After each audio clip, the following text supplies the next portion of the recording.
René Guénon, Psychologie, chapitre 5, Classification des faits psychologiques. Sous-titre, les facultés. Quand nous parlons de facultés en psychologie, nous n'entendons pas par là des pouvoirs de l'âme qui expliqueraient les faits mentaux. La question de l'existence réelle de semblables pouvoirs et l'étude de leur nature véritable dépasseraient en effet le domaine de la psychologie, dont nous devons remarquer ici le caractère relatif. Si nous employons le terme de faculté, c'est uniquement pour distinguer des ensembles de faits mentaux irréductibles les unes aux autres, encore que ces ensembles ne soient jamais absolument séparés. Il semble qu'il n'y ait ainsi que trois facultés. L'intelligence, dans son sens le plus large, l'émotion ou sensibilité et la volonté, ce qui est la division la plus généralement admise. Pour s'en rendre compte, il suffit de comparer les différents faits mentaux qui nous sont connus par la conscience. Il y aura toujours certains rapports, une certaine communauté de nature entre deux idées, si différentes qu'elles soient, et de même entre deux sentiments. Mais par contre, les idées et les sentiments forment deux groupes irréductibles. Les faits qui se rapportent à la volonté apparaissent également comme irréductibles aux précédents. On a cependant cherché quelquefois à opérer une réduction entre ces différents groupes. Il faut donc montrer avec plus de détails qu'il n'y a pas moins de trois facultés, c'est-à-dire qu'aucune des trois que nous avons énumérées n'est réductible à l'une des deux autres. On a essayé de faire une seule classe des faits intellectuels et des faits émotifs, sous prétexte que ce sont des faits passifs, tandis que les faits volitifs seraient essentiellement actifs. Mais cette distinction est fort vague et implique même de véritables confusions. D'abord, la passivité a pour signe la réaction, opposée à l'action spontanée. Mais la réaction, qui présente toujours certains caractères propres à la nature de l'être, est encore de l'action. D'autre part, on peut se demander s'il y a, même dans le domaine des faits volitifs, beaucoup d'actions qui soient complètement spontanées, indépendantes de toute influence extérieure et qui ne soient pas passives à quelques égards. Sans doute, la volonté paraît être ce qu'il y a de plus actif en nous, tandis que le sentiment est ce qu'il y a de plus passif, bien que parfois il joue aussi un rôle actif, par exemple quand il sert de mobile à notre conduite. Quant à l'intelligence, c'est certainement une erreur de ne pas la considérer comme active à un degré plus ou moins élevé, et cela jusque dans les fonctions les plus simples de l'acquisition de la connaissance, comme la perception où l'esprit apporte toujours quelque chose de lui-même. On pourra, si l'on veut, distinguer dans l'intelligence un côté plutôt actif et un côté plutôt passif. Mais ce n'est là en somme qu'une question de degré et non de nature, du moins tant que nous nous bornons au seul point de vue sous lequel il nous soit possible d'envisager l'intelligence en psychologie.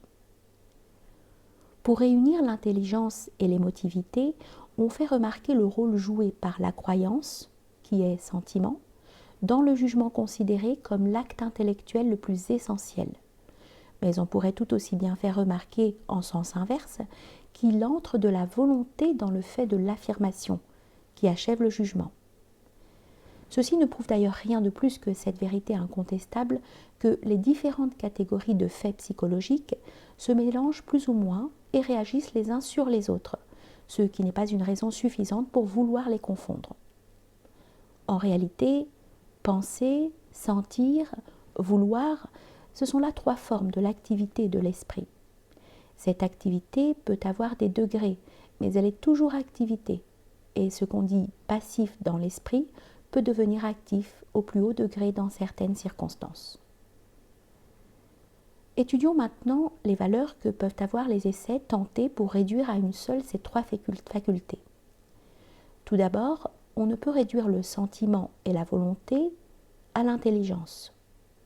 Descartes et Leibniz voyaient dans le sentiment de la pensée confuse, mais il faut dire, il est vrai que le mot de pensée semble avoir pour eux, surtout pour Descartes, un sens plus étendu qu'habituellement.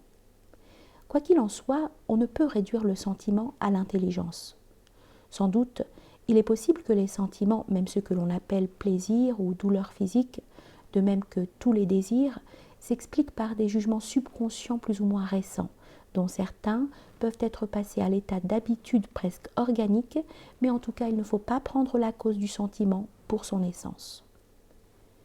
De même, quelques jugements précèdent toujours la volition, mais alors même que le jugement, qu'on pourrait exprimer ainsi, je ferai ce que bon me semble, se confondrait en fait avec l'acte volitif lui-même. Il n'y en aurait pas moins là deux éléments hétérogènes, et d'ailleurs ce jugement ne ressemble pas complètement au jugement appréciatif et affirmatif. On ne peut pas davantage réduire l'intelligence et la volonté au sentiment. Ceux qui y ont songé l'ont fait surtout parce qu'il semblait que la vie affective est celle par où l'homme débute. Sans doute, la vie affective a dans la première enfance une importance plus grande. Mais si l'on songe que l'enfant, dès ses premiers jours, fait des expériences et s'instruit sur lui-même pour interpréter ses sensations, on voit par là qu'il se sert déjà de son intelligence, autant qu'il lui est possible. Il est à craindre que les partisans de la réduction dont nous parlons ne confondent sentiment et sensation. En tout cas, comment pourrait-on faire sortir du sentiment ce qu'on ne peut faire sortir de la sensation, qui pourtant est déjà chose intellectuelle, c'est-à-dire toutes les idées proprement rationnelles au moyen desquelles s'édifie la science. On ne peut pas non plus réduire la volonté au sentiment, et il n'est pas vrai que la volonté ne soit qu'un désir qui l'emporte en nous finalement sur plusieurs autres. Sans entrer ici dans la question de la liberté, qui, si elle existe, ne peut appartenir qu'à la volonté exclusivement, nous ferons ressortir les points suivants. Le désir peut rechercher l'impossible. On ne veut que le possible. On a quelquefois des désirs opposés. La volonté tend toujours vers une seule et même fin. Le désir dépend en grande partie de l'organisme, tandis qu'il est bien difficile d'expliquer physiologiquement la volonté. Enfin, le désir est indépendant de la raison. Il est éminemment impulsif, alors qu'il n'y a pas de volonté sans réflexion. En un mot, sentiment et volonté paraissent si différents à tous égards qu'on ne peut songer à réduire l'un d'eux à l'autre. Enfin, on ne peut réduire le sentiment et l'intelligence à la volonté. On peut montrer l'existence de tendances qui sont comme les volontés plus ou moins obscures de notre nature, mais qui n'ont rien de commun avec cette volonté libre, qui est seule en cause et qui d'ailleurs ne constitue point le sentiment ni toute l'intelligence. Ajoutons que pour démontrer la théorie des trois facultés, il faut renoncer à rechercher une opposition entre le développement d'une de ces trois facultés et les deux autres. Il n'y a pas plus de trois facultés au sens psychologique de ce mot. Ce qu'on appelle l'activité n'est pas une faculté spéciale, mais c'est un caractère général de toutes les facultés.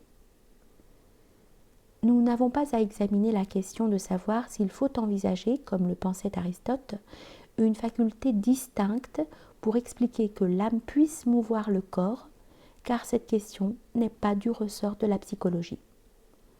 Le langage ne requiert une faculté à proprement parler, car on peut l'expliquer au moyen de l'intelligence et de la volonté, jointes d'ailleurs à certaines conditions organiques. Enfin, l'instinct n'est pas une faculté essentiellement distincte de l'intelligence. Il faut renoncer à l'opposer à celle-ci. Il faut au contraire le considérer comme un cas particulier, une espèce de l'intelligence.